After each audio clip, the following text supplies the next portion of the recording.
క్రీస్తుని టచ్ చేస్తే కూడా ఎవరు ఒప్పుకోరు? దేవుడు ఒప్పుకోడు. మరి అలా అంటున్నారు ఏంటండి? టచ్ చేస్తేనే అంటున్నారు. మరి ఆయనను ఏం చేశారు?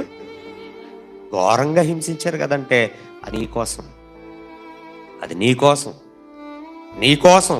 ఒక్క మోషే గురించి నువ్వు మాట్లాడితే నీకు అర్థం కాదని ఎవరిని చూపించాడో తెలుసా? ఎవరిని పంపించాడో తెలుసా? క్రీస్తుని పంపించాడు నీకోసం, నీకోసం.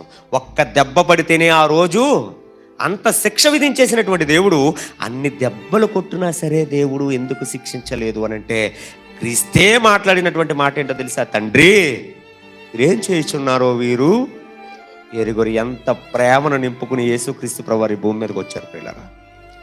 ఎంత ప్రేమను వెదజల్లాడు, సువాసనల పరిమళ వాసనల యేసుక్రీస్తు ప్రభువారు ఎంత ప్రేమను పంచారండి. ఒక్క మాట అయినను పలకలేదు. ఉమ్మ వేసిన వారును మాట అయినా అనలేదు, అనలేదు. అన్ని దెబ్బలు పడినా మరి దేవుడు ఏమనలేదా? లేదు. జరగాలిది. ప్రపంచ ప్రపంచ ప్రపంచ పాపములో పడి ఉన్న ప్రతి వారి రక్షణ కొరకు నా కుమారుడు బలైనా పర్వాలేదు అనుకున్నాడు. నా కుమారుడు నలిగిపోయినా పర్వాలేదు అనుకున్నాడు. నా కుమారుడు శరీరం తూట్లైపోయినా పర్వాలేదు అనుకున్నాడు. రక్తమంతా కార్చబడినా పర్వాలేదు అనుకున్నాడు. దేనికో తెలుసా? దేనికో తెలుసా? దేనికో తెలుసా? మనందరినీ దేవుని స్థానంలో చూడాలనుకుంటున్నాడు. మనందరినీ ఆయన ఉన్న చోటును చూడాలనుకుంటున్నాడు మనందరినీ. అందుకే ఇంత సేవ, అందుకే ఇంత పరిచర్య, అందుకే ఇంతమంది సేవకులు. కోత విస్తారంగా ఉందంటాడు, కోసేవారు చాలా తక్కువ, తక్కువ. లక్షల మందిలో ఒక్కడు కోసాడు ఆ రోజు. ఆ ఒక్కడు సహించలేకపోయాడు అంటే కారణం విసుగు పుట్టించారు, విసుగు పుట్టించారు. ఇంకా మనం సేవకుల గురించి మాట్లాడుకుంటే ఇంకా ఎన్నో సంగతులు ఉన్నాయి. మోషే లాంటి మోషే గారి యొక్క జీవితాన్ని మీరు ఒకసారి పరిశీలించాలి ప్రియులరా. ఆయన గురించి మనం చదువుతున్నప్పుడు, మాట్లాడుతున్నప్పుడు కళ్ళంట నీళ్ళే వస్తాయి, నీళ్ళే వస్తాయి. ఎందుకంటే ధనాన్ని కోరుకోలేదండి, భోగభాగ్యాలు కోరుకోలేదండి. ఏది నాకు కావాలి ప్రభువా, నాకు ఏది కావాలి తండ్రి అని ఎక్కడ ఒక్క మాట అడగలేదండి. ఇదిగో దేవా, ఇశ్రాయేలుకి ఏం కావాలంట, వీళ్ళకి ఏం కావాలంట, నా ప్రజలకు నీళ్లు కావాలంట, నా ప్రజలకు ఏం కావాలంట, ఆహారం కావాలంట, నా ప్రజలకు ఏం కావాలంట, ఇదిగో పూరిళ్ళు మాంసం కావాలంట. మోషే గారి కోసం అడిగిన ఒక్క సందర్భాన్ని చూపించు, నాకు ఇది కావాలి.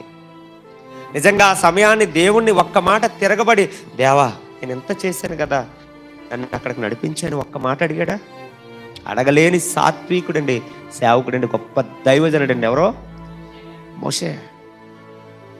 అటువంటి నాయకుడు మనకు నేర్పిస్తున్నటువంటి పాఠం ఏంటో తెలుసా? నేను నా దేవుని యొద్ద సంపాదించుకున్నటువంటి సాత్వికాన్ని బట్టి నేను నా రాజ్యానికి వెళ్ళిపోయాను. మరి మీరు ఈ భూమి మీద ఎలా ఉన్నారు, ఎలా జీవిస్తున్నారు, ఎలా ఉంటున్నారు? సంఘంలో ఎలా ఉన్నాం, సంఘంలో ఎలా బలపడుతున్నాం, సంఘంలో ఎలా మనల్ని మనం ప్రోత్సహించుకుంటే, ఎలా మనల్ని మనం ఒకరినొకరు హెచ్చించుకుంటున్నాం.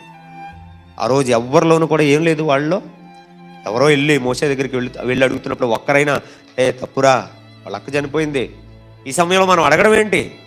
తన దుఃఖ దినాన్ని సలుపుకుని మన దగ్గరికి వస్తాడు కదా, అప్పుడు దాకా వెయిట్ చేయను అన్నవాడు ఒకడున్నాడా? లేడండి, లేడు. ఈరోజు కూడా నేను అదే చెప్తున్నాను. సంఘము కూడా ఆలోచించాలి, సంఘము కూడా జ్ఞానవంతుగా ఉండాలి, సంఘము కూడా బలవంతులుగా ఉండాలి, సంఘము కూడా దేవునిలో ఎలా ఉండాలి? ఉపయోగపడే పాత్రలుగానే పని చేయాలి. మీకు పని ఉంది, నేను అది ఎప్పుడు చెప్తూ ఉంటాను. మీకు ఏముంది? పని ఉంది. నమ్మకమైనటువంటి సాధనలుగా మీరు అందరూ వెళ్ళాలని మరొక భాగం మనం వచ్చే వారం నేర్చుకోవడానికి ఇష్టపడదాం. కనుక మోషే గారి జీవితం మనందరికీ ఒక పాఠం అని నేను నమ్ముతూ ఉన్నాను.